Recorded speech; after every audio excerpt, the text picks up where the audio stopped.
Ang basa ng ating kapalaran ngayon ay maaring tumutukoy sa iyo, o sa ibang tao, na kapareho mo na zodiac sign.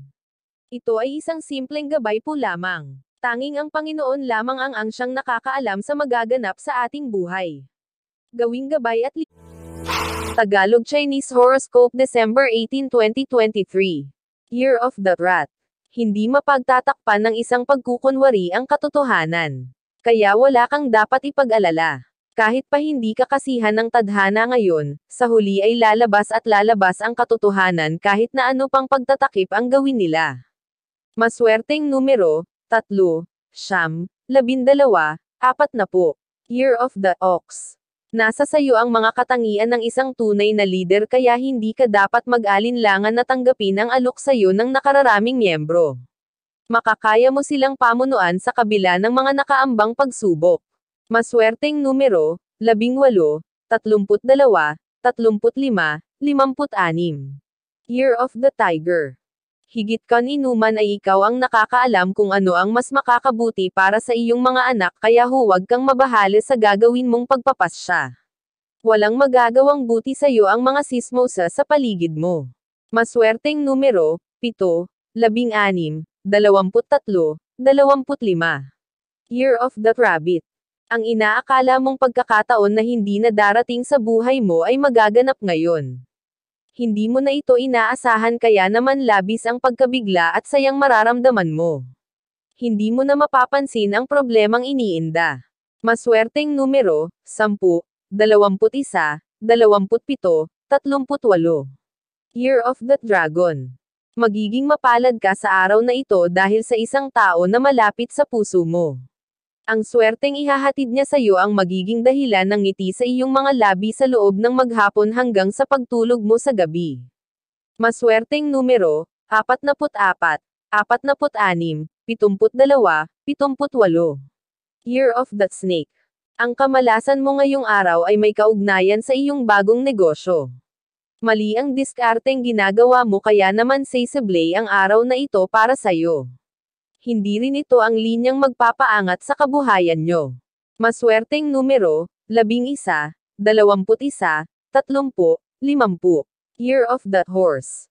Mag-ingat sa mga pagkaing kinakain. Dapat kang maging mapanuri at maging health conscious dahil malapit ka ngayon sa mga karamdaman na ang pagmumulan ay maruming pagkain at hindi masyadong lutong pagkain. Maswerteng numero, 25, 33, 47, 65. Year of the Sheep. Kung alam mo nang mali ang iyong ginagawa ay dapat mo na itong tigilan. Maniwala ka sa good karma at bad karma. Kung ayaw mo na maranasan ang huli ay gawin mo ang una. Hindi mo na dapat hintayin pa na madama mong mabuti ang pagkakamali. Maswerteng numero, 18, 24, 26, 34. Year of the Monkey. Malapit nang magwakas ang iyong paghihintay sa isang malaking biyaya kaya hindi ka na dapat mainip pa. Ang katatagan na ipinakita mo nitong mga nagdaang araw ay sapat ng dahilan para mapasayo ang inaasam mo.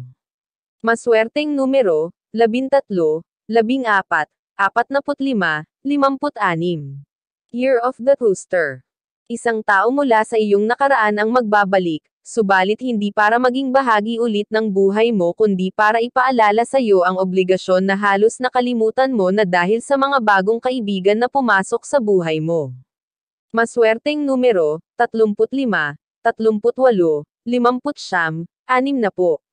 Year of the Dog. Makakaramdam ka ng takot dahil muling mananariwa sa iyo ang multo ng iyong nakaraan. Hindi mo na ito gustong maalala subalit sasagi ito sa isip mo nang hindi sinasadya dahil sa isang bagong kakilala na may kinalaman dito. Maswerteng numero, 20, 31, 54, 66. Year of the Pig. Isang magandang araw ito para sa'yo. Magiging masaya ang pakikipagbonding sa iyong buong pamilya. Ngayon mo lang ulit mararanasan ang tunay na saya ng buhay nang hindi nakaharap sa internet at mga kaibigan sa social media. Maswerteng numero, 55, 68, 69, 73. Iyan ang Tagalog Chinese Horoscope. December 18, 2023. Maraming salamat.